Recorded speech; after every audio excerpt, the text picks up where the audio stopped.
Notre CA du mardi soir avec Nicolas et Diane, de retour cette semaine. Bonsoir à vous deux. Bonsoir. On a eu un sondage de Léger qui nous montre que puisqu'ailleurs au Canada, on a laissé tomber la taxe carbone, quand on demande aux Québécois si on devrait aussi laisser la taxe carbone tomber, 56 des Québécois se disent en faveur de cela. 56 mettre fin à la tarification, qui est inclus dans le marché du carbone, sur le prix de l'essence, donc. Maintenir la tarification, 28 15 ne savent pas ou refusent. Qu'en pensez-vous, Diane? On va y aller encore avec un peu d'éducation ce soir. Donc, on ne peut pas laisser tomber quelque chose qu'on n'avait. On ne peut pas laisser tomber quelque chose qu'on n'avait pas. Le Québec est la seule province qui n'avait pas de tarification carbone sur les carburants fossiles. Toutes les autres provinces en avaient, elles l'ont laissé tomber. Le Québec n'en avait pas. Donc, si les Québécois veulent qu'on enlève la tarification carbone, sur quoi il veut qu'on l'enlève? On en a une sur le prix de l'essence. Oui. On a une tarification du carbone sur le prix de l'essence. Oui, donc ça veut dire qu'on va permettre aux émetteurs de GES, qui sont parmi les plus importants, d'émettre encore plus de GES. On va enlever le plafonnement, on ne va pas les encadrer. C'est ça que les Québécois veulent, si je comprends bien. 56 Non, tu comprends mal, désolé. Mais, premièrement, dans les sondages, est-ce qu'on peut enlever toujours l'option « ne sait pas » ? Tu sais, c'est pour ou contre. T'es enceinte, t'es pas enceinte. Tu sais, juste dis-le-moi. Moi, ça m'énerve tellement parce que, tu sais, il y a comme 15 puis ça fausse les données. Parfait. Pour y revenir, C'est dit. on va être les seuls dindons de la farce au Québec, hein, tu sais, le village d'Astérix qui veut sauver la planète, à payer encore de presque 20 à 30 sous. Là, non, c'est 10 sous. Oui, le Canada, c'était 17 sous. Donc, la tarification carbone canadienne était plus élevée que notre tarification. J'ai ressorti plusieurs articles, ça allait de 10 à 30. Faites votre choix, comme on dit. Non, c'est OK, 10. Parfait, 10 sous. Mais même si c'était 5 sous, on serait les seuls à payer ça pour finalement pas laisser le droit aux producteurs de polluer plus. Non, pour juste aller faire son plein d'essence pour aller travailler. C'est pas parce qu'on va enlever cette taxe carbone sur l'essence que demain, tout le monde va se faire des parties de remplissage de voitures d'essence. Alors, non, ils vont continuer. Si Mark Carney juge que les Canadiens n'ont plus besoin de ça, pourquoi au Québec, il faudrait continuer à payer une tarification du carbone? Mais regardons les choses de façon cartésienne. C'est pas les Québécois qui perdent, c'est les Canadiens. Les Canadiens recevaient, une famille de 4 recevait entre 190 et 250 $ à tous les 3 mois grâce à leur tarification sur les carburants fonciers. Exactement, c'est eux qui perdent. Familles canadiennes, c'est les Québécois. Attention, Nicolas. Non, les Québécois n'arrêtent pas de comparer en disant les Canadiens ont gagné quelque chose, nous on le perd. C'est pas vrai. C'est les Canadiens qui perdent, c'est pas nous. Qui perdent? Moi, je pense aux Québécois, puis on a plus d'argent dans nos poches, et même, on voit que ça a baissé l'inflation quand même de 0,6 %. Ça, j'ai été surpris de l'importance de la baisse du niveau d'inflation pour un seul mois, juste en raison de l'élimination ou l'abolition de la taxe carbone. L'abolition de la taxe carbone est arrivée le 1er avril, et là, on compare avril 2025 à avril 2024. Et donc, oui, ça fait chuter l'inflation partout au Canada de façon impressionnante. Oui, mais j'ai hâte de voir combien de temps ça va durer. Parce que vous savez comme moi, Gérald, que le prix de l'essence fluctue beaucoup. Il fluctue avec les vacances, avec le retour à l'école. Donc, j'ai hâte de voir de quelle façon le fait d'enlever la tarification carbone va faire que les distributeurs d'énergie fossile vont vraiment baisser le prix, puis combien de temps? Alors, le Parti conservateur du Québec et le Parti conservateur du Québec dit qu'il faut l'enlever. Le Parti québécois dit il y a toutes sortes de solutions. Nous en proposons au premier ministre Legault. On écoute le chef du Parti québécois. Il y a 7 solutions différentes qu'on offre au gouvernement. On dit au gouvernement, agissez d'ici la fête nationale. Sinon, évidemment, que d'ici 2026, la proposition du gouvernement d'un Parti québécois va être l'une de ces options-là qu'on va mettre de l'avant, mais on espère que le gouvernement fasse le travail. Et lui, il est d'avis, on peut diminuer la taxe sur les carburants, diminuer la TVQ, cesser de taxer les taxes sur les carburants, diminuer les versements au fonds vert, etc. Est-ce qu'on devrait évaluer les options proposées par M. Saint-Pierre au Plamondon? Québec, dès qu'on parle d'enlever une taxe, et surtout d'enlever les taxes sur les taxes, on n'en parle même pas, bien, c'est de l'argent en plus dans la poche du citoyen. Et ça, c'est ce qui devrait être important, surtout en période d'instabilité économique, surtout en guerre tarifaire. Là, on ne sait plus s'il y a des tarifs ou pas. Mais bref, vous comprenez ce que je veux dire.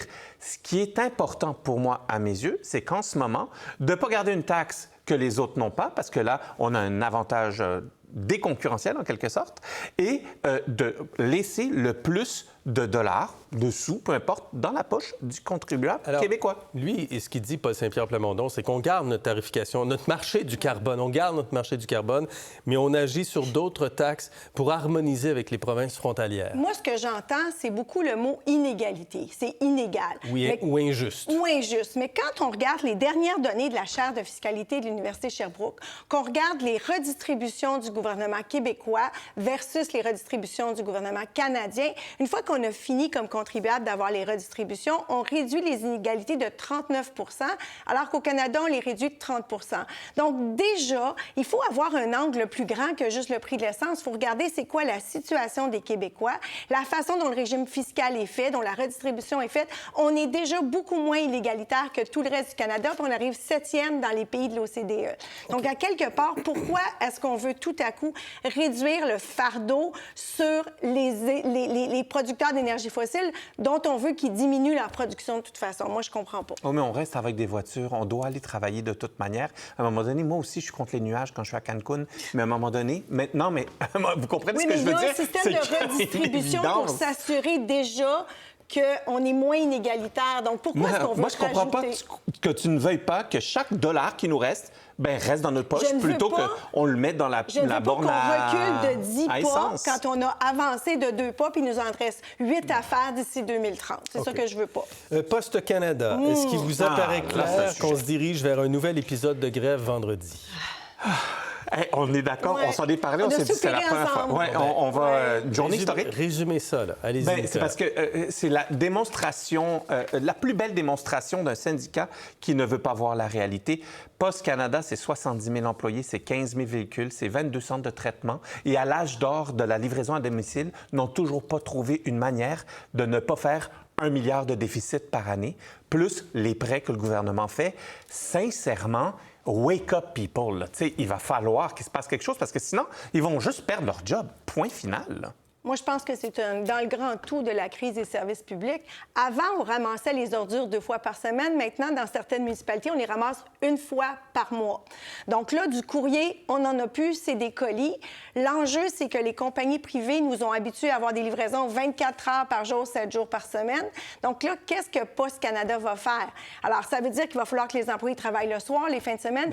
Détérioration des conditions de travail. La situation est très grave et je pense pas qu'une grève va aider. Je pense qu'il y a beaucoup de négociations à faire, puis de tests de la réalité. Malheureusement, le temps où c'était de bons emplois, mais ce temps-là est fini. Mais attention, détérioration. Moi, quand j'étais étudiant et même plus, je travaillais dans un hôpital, puis c'était le soir et la nuit, et j'aimais cet horaire-là. Il y a des personnes qui veulent travailler. Oui, mais ces gens-là n'ont pas eu cet horaire-là. Donc, c'est une détérioration. C'est tout à coup des gens mais il y en aura d'autres qui vont le vouloir. Aux conditions qu'ils ont Post Canada, crois-moi, ça ne va être très facile de trouver du monde. Je pense que le mieux, ce serait de négocier une sortie de crise et de voir qu'est-ce qu'on peut faire pour les gens qui ont cet emploi-là qui est en train de s'effacer. En tout cas, ça va être complexe, très certainement. Êtes-vous heureux de savoir qu'il y a un budget qui s'en vient en octobre, finalement? On aura un budget fédéral à confirmer. Il a été élu pour ça. Mark Carney a été élu parce que c'est un homme qui est...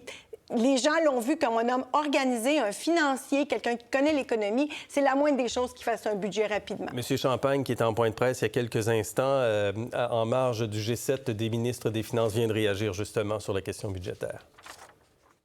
And there will be a budget in the fall, and I think this is a prudent approach. Like we said, there's going to be a lot of things leading up to that, and we'll have a better sense of the global macroeconomic picture by then. And I think that's why we will be in a position to present a full budget, a prudent, and I think that's a prudent approach, and that's what Canadians want to see.